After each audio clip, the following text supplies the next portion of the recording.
This episode is brought to you by Progressive. Progressive helps you compare direct auto rates from a variety of companies so you can find a great one, even if it's not with them. Quote today at Progressive.com to find a rate that works with your budget. Progressive Casualty Insurance Company and affiliates. Comparison rates not available in all states or situations.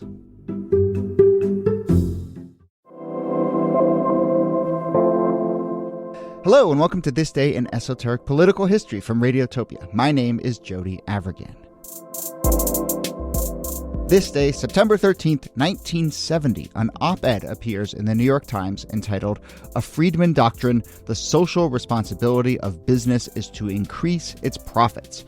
This was written by economist Milton Friedman, whose name you probably know. Let's call him the father of modern American capitalism in many ways. We'll get into that. But in this op-ed, he was responding to activist investors who were putting pressure on companies to incorporate social responsibility into their business. And Friedman pushes back and makes the case for what comes to be known as shareholder theory, which argued that the main task of a business was to make money for its shareholders. So this is a big idea, a big inflection point in the economic values that undergird our entire system and our entire country. Luckily, there is a big new series that tries to tackle this topic. It is from the Vox podcast Today Explained. It is called Blame Capitalism, and it's coming out every Friday in the Today Explained feed. The first episode's out now. Episodes are coming out every Friday, and our special guest is the host of that series and the co-host and editorial director of Today Explained, Noel King, who formerly hosted Morning Editions that I'm reporting for Up First and Planet Money Marketplace and lots more. But Noel, thank you for joining us. Thank you for having me, guys. I really appreciate it. And now I can tell you're at Today Explained doing simple puff pieces like, where did American capitalism go wrong? Exactly. Yeah. Just keeping it simple. Here, as always, Nicole Hammer of Vanderbilt and Kellie Carter-Jackson of Wellesley. Hello there. Hello, Jody. Hey there. So yeah, maybe we'll get your thoughts on where did American capitalism go wrong. But let's go to that op-ed that appears in the papers. I kind of framed it as Friedman is positing a new idea, but it is largely in response to a trend that he sees. So maybe describe that trend, and then we'll talk about his new idea. So in the 1960s, in the late 1960s, we start to see the end of the golden age of American capitalism. The golden age was a time when workers were well paid, they were taken care of. Companies exhibited a lot of pride in making sure that their people were doing well in their personal lives and doing well at work. And then what started to happen in a very interesting way is the groups that were left out of the golden age of capitalism, Black Americans, women, the environment, couldn't speak for itself, but there were people speaking for it. People started to agitate and say, companies have a responsibility to us as well. Eastman Kodak is a great example. This is sort of where in my history it starts. Eastman Kodak is this big company in Rochester, New York. If you get hired there in the early 1960s, you are going to get tuition, you're going to get dividends, you're going to get fair conditions, you're going to get safe conditions. And they hand you a little booklet that when you start, and the booklet lays out all of the benefits of working for Eastman Kodak. There is, however, a problem. Eastman Kodak is in a black city and a white city. Rochester is racially mixed at this point. It will only hire white people. Residents of Rochester get really pissed off about this, understandably, and they start protesting. And one of the things that they do is they protest outside of Eastman Kodak's shareholder meeting. They're like, we're not going to hang around in the streets. We're actually going to take this to the business itself. And they embarrass Eastman Kodak. Eastman Kodak is like, oh my God, we look really stupid. And Eastman Kodak backs down. And it's like, we're going to institute a hiring and training program for Black residents of Rochester, New York, where we're headquartered. From that moment on, other groups start doing the same. Right? Everybody's saying, women are saying it's our time to. Gay Americans are saying it's our time to. People who are worried about the environment are saying it's the environment's time to. And the person who embodies that best is a man named Ralph Nader. Ralph Nader is an activist who is very concerned about the position of a corporation in American life. He says these corporations have too much influence. They have too much power. Their products harm us and dehumanize us. They do violence to the environment. I thought that was really interesting because doing violence is a term that I think of as a very modern term. Mm-hmm. No, Ralph Nader was making that argument way back in 1969, 1970. So in 1970, Ralph Nader has begun this campaign It's called The Campaign to Make General Motors Responsible. And what it is, he's pressuring this big car company to like be kinder to the environment, to be fairer in its hiring practices. And he's out there and he's banging the drum and he's getting a lot of attention. And then the New York Times commissions Milton Friedman to write an essay about the actual purpose of a corporation. Milton Friedman turns around and says, addressing Ralph Nader in the essay, he mentions General Motors. He doesn't address Nader by name, but he's like, these people agitating at General Motors. He says, you should understand that the purpose of a corporation is not to engage in social responsibility. What does that even mean? He says a corporation is not a person. A corporation doesn't have values. A corporation's job is to make money, and that's it.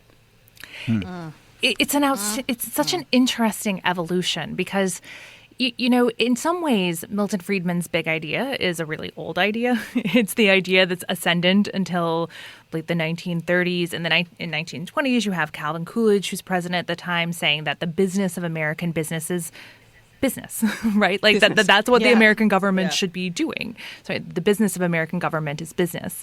And that government, that labor, all of these forces are playing second fiddle to American business. And then you have the New Deal and this moment, this kind of golden era you were talking about in the 1950s and 60s, where there's kind of a detente that you have big labor, big government, big business, and everybody singing from the same hymnal. Then you have this consumer rights and the civil rights movement that's trying to incorporate even more people. And that's where you get both a return to that old idea that actually we're just here to make a profit. But I do think that there is something new because it's now like finance capitalism. Now it's not just that we're like helping out the person who founded the business or the, robber baron who runs Standard Oil. But now we have all of these like fiscal obligations to this board in order to make sure that stocks go up and they get big returns. And so there's kind of a new idea in there too. And over time, as pensions have gone away, we've all become implicated in the shareholder system. I have a 401k. I would like to be able to retire someday and not under a bridge. I want that kind of growth. And what Milton Friedman is arguing at the time is like your responsibility. He's telling CEOs, your responsibility is to your shareholders. If people own your company stock and you're going to do some insane thing like hiring black people or paying women fairly, you might lose money, right? It might be detrimental, and therefore you have lost money for your shareholders, who are the people that you answer to. Milton Friedman took this very seriously. He wasn't just a jerk. I really like Milton Friedman. I've been studying him for years and years and years. I did some reporting in Chile about him in 2019, and I've been looking into him since then. And one of the things I think that is true is Milton Friedman really believed what he was saying. And were he alive today, you know what I think he would look at? I think he would look at the case of Bud Light and Dylan Mulvaney.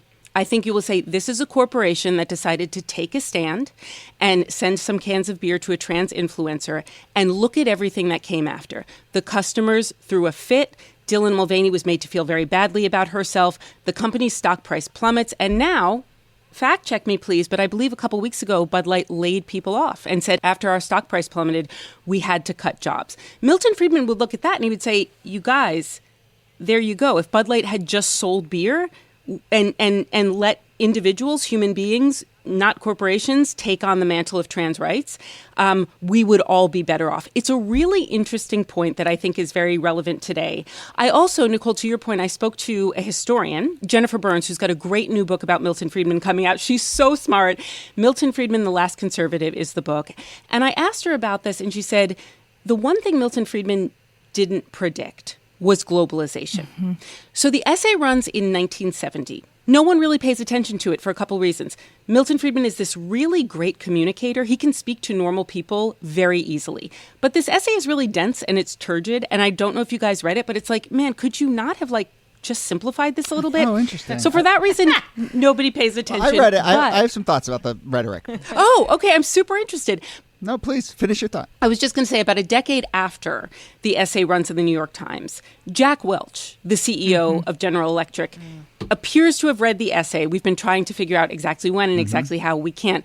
But it appears he read the essay, and then he takes General Electric on a tear to just make money for shareholders. Right. And this is where globalization starts to play in. Those jobs that might have once gone from Ohio, from a factory town in Ohio to a factory town in, New Jersey. Instead, they're going overseas. It's not Americans benefiting anymore. Yeah. So anyway, it's really interesting how history takes Milton Friedman's idea, and there are these sort of moments in history, like the economy globalizes, that Milton Friedman wasn't thinking about when he said, like, if you're a company, you should be efficient, you know?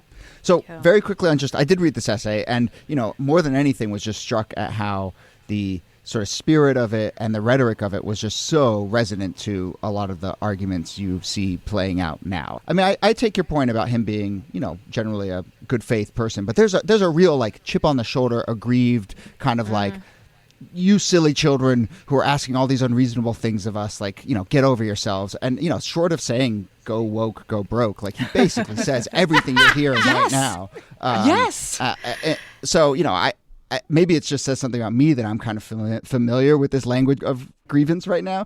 But yeah. No, I think that there's something, maybe it's I don't know, the historian in me always wants to tie everything to like race and gender. Like, because I feel like whenever we have moments of what we would consider historical progress that is intended to uplift Black people or uplift women, there is always a backlash because for some psychological reason, people somehow see equality as taking away from what they might be able to obtain. And I feel like whenever we see those moments, we also see this resurgence of, no, save yourself, protect yourself. It's about the business. And so that kind of psychosis gets played out over and over again, always at the expense of the poor, of Black people, of women, over and over again. They're never prioritized, is what I'm trying to say. And Milton Friedman is the kind of guy who would have sat here and honestly told you, I don't see race and I don't see gender. If a woman is best for the job, if a Black person is best for the job, they should get the job. That is the greatest efficiency. That will lead to you making the most money. I don't care. The problem is, I think it's often he's thinking ahistorically. This is a man who's really, really brilliant on statistics, on economics, and really kind of brilliant about the sweep of world history. But I think when it came to America and how things in America worked for real, I think he fundamentally misunderstood what was going on.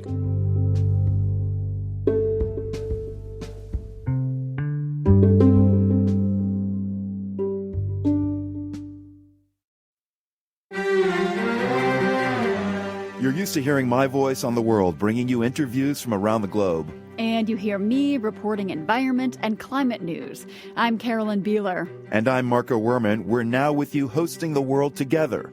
More global journalism with a fresh new sound. Listen to The World on your local public radio station and wherever you find your podcasts.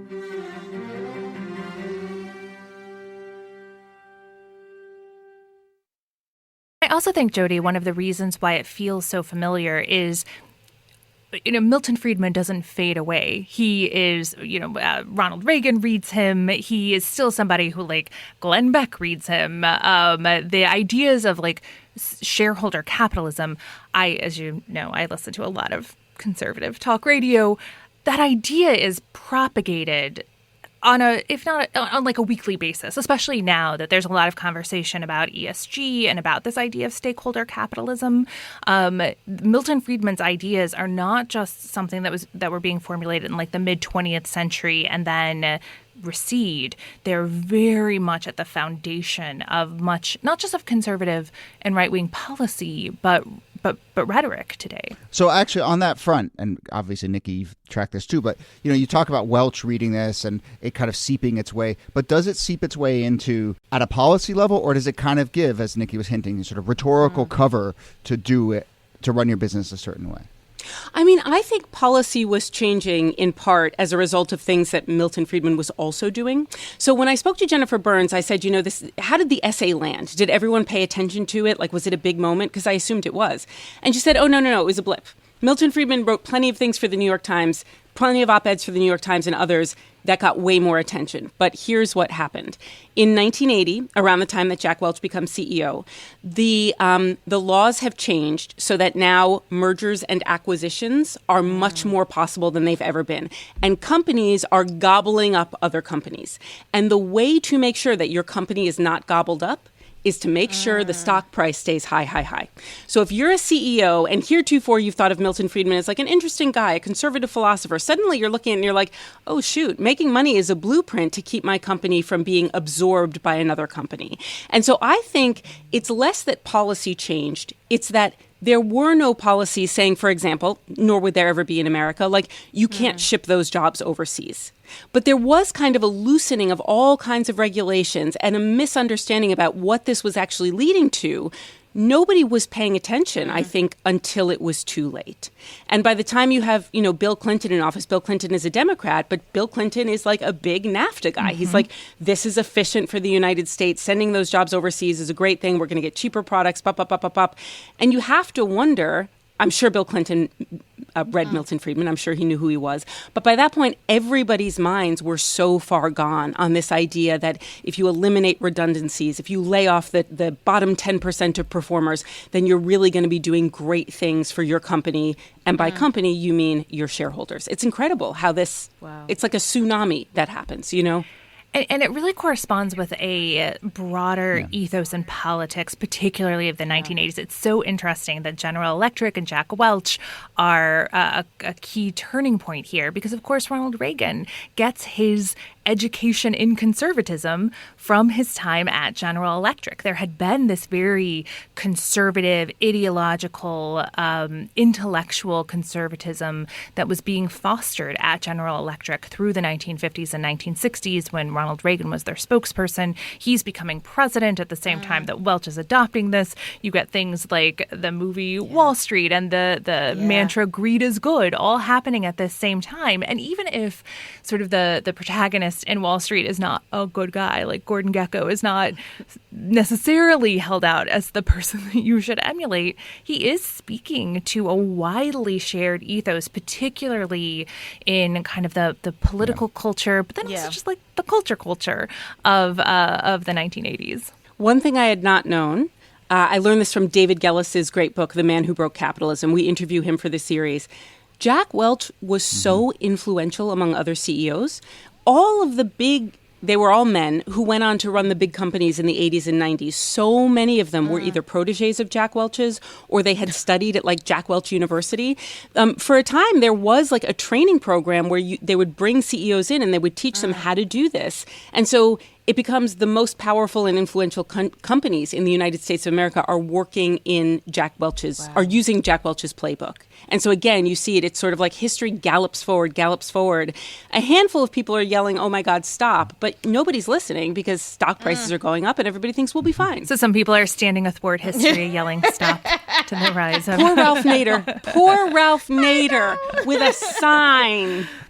So your series is called Blame Capitalism, and you just have a couple times referred to kind of broken capitalism. But I think what I hear in your series and what I hear in this conversation is, a particular kind of capitalism. And I guess I'm just want to get your thoughts on whether we're talking about, because, it's sort of facile to say now we're late stage capitalism is broken. But, I suspect there's a step beyond that that's important to just say the version of capitalism that we have ended up with or has been created for us is the real thing to examine and scrutinize. You're absolutely right. And one of the things that I note in the series is I was 8 years old when the Berlin Wall came down.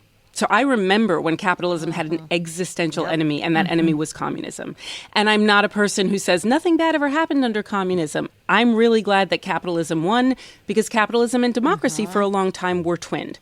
And as long as we had capitalism, we thought we'd have democracy. So I think young people today who talk about late stage capitalism and who are understandably very frustrated, not having memories of a time when capitalism was the good guy, was the system that needed to win. Otherwise, you were going to be the Soviet Union. I think that's really, really, really important. And I also think that it is the best system we've come up with so far. In a lot of ways, right? We can point to socialist countries and we could say like, oh, it would be nice to be in Finland or Norway. I don't see the United States turning into Finland or Norway or Sweden. I just don't. I do think this is a system that has allowed millions and millions and millions of people to move their way up an economic ladder and into something like the middle class.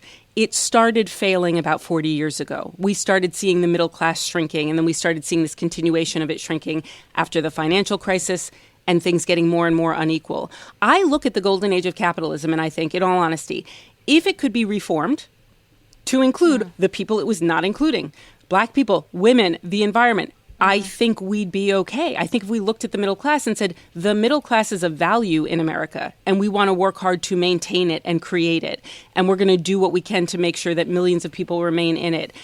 I do think capitalism as a system can work. I think right now it is desperately broken. I think it is badly broken. But if we're going to throw it out, I would just urge us to think about what are we ushering in? Because sometimes people are like, let's throw the bums out, and then we see where that leads. It's interesting that you point to 40 years ago as sort of that moment of failure, because, of course, that's the moment that we're talking about with Welch and the popularization of this idea of shareholder capitalism. Not only do people today not have a memory of this existential crisis or existential battle between capitalism and communism, in which democracy was very much tied up in that and implicated in it.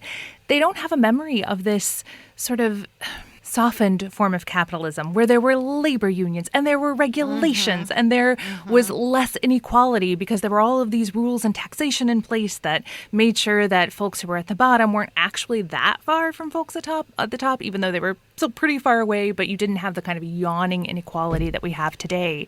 And so the capitalism that they have grown up under is a much harsher, unforgiving, has violent. many more externalities, is much more violent. Not to say that like mid-20th century capitalism was, walk through the daisies, but Yeah. Niki, you finally said the word that I know that many of our listeners have been sitting there going, you have to say unions, say unions, talk about unions, So I'm glad you said it. And it's clearly part of the story. If we're talking about 40 years ago, that was also the moment in which unions started to fall apart and get dismantled in this country. It's not a coincidence.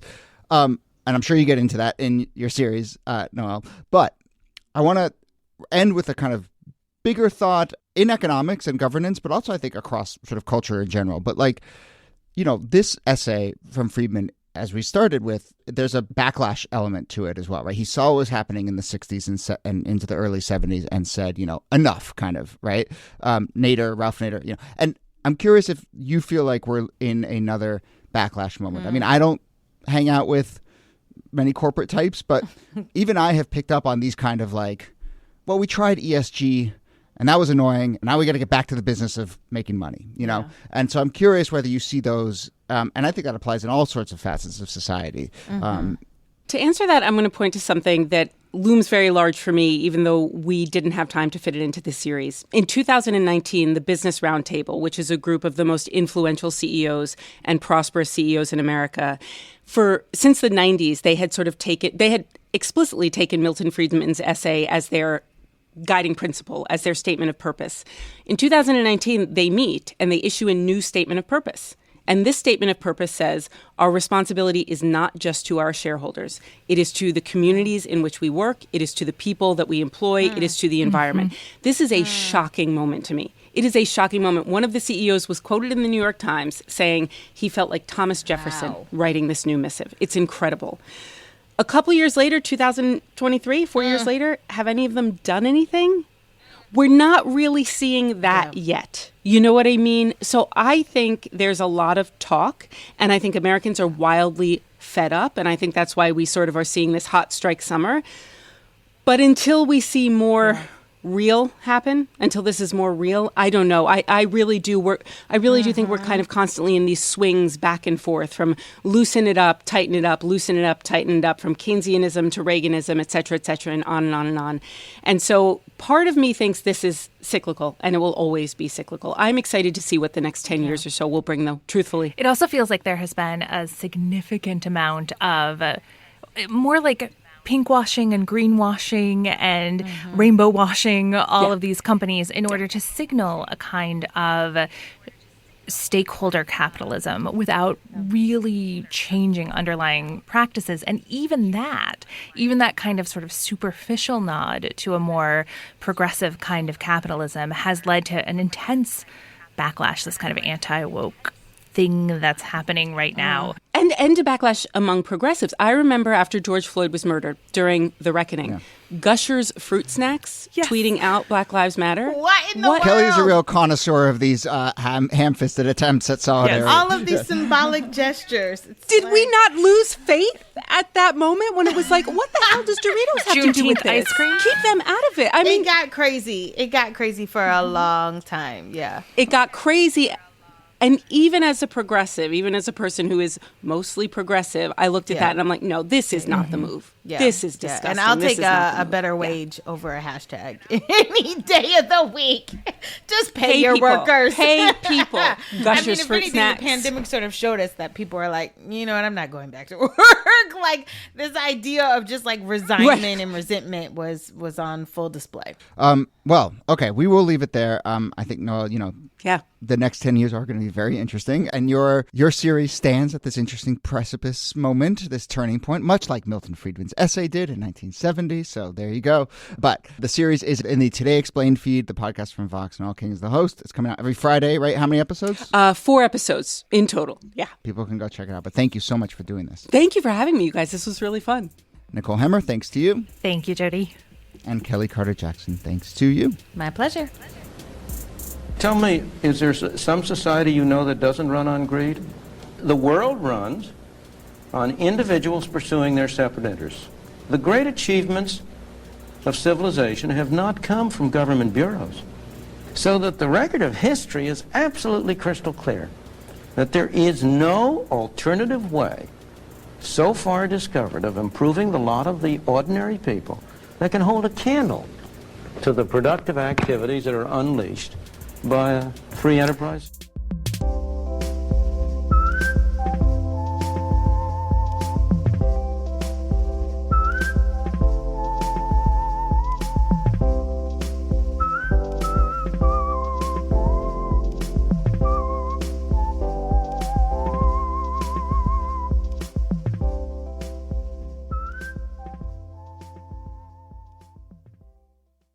Support for This Day in Esoteric Political History comes from Odoo. If you feel like you're wasting time and money with your current business software or just want to know what you could be missing, then you'll need to join the millions of others who have switched to Odoo. Odoo is the affordable, all-in-one management software with a library of fully integrated business applications that help you get more done in less time for a fraction of the price. To learn more, visit odoo.com/thisday. That's odoo.com/thisday. Odoo, modern management made simple. Radiotopia. From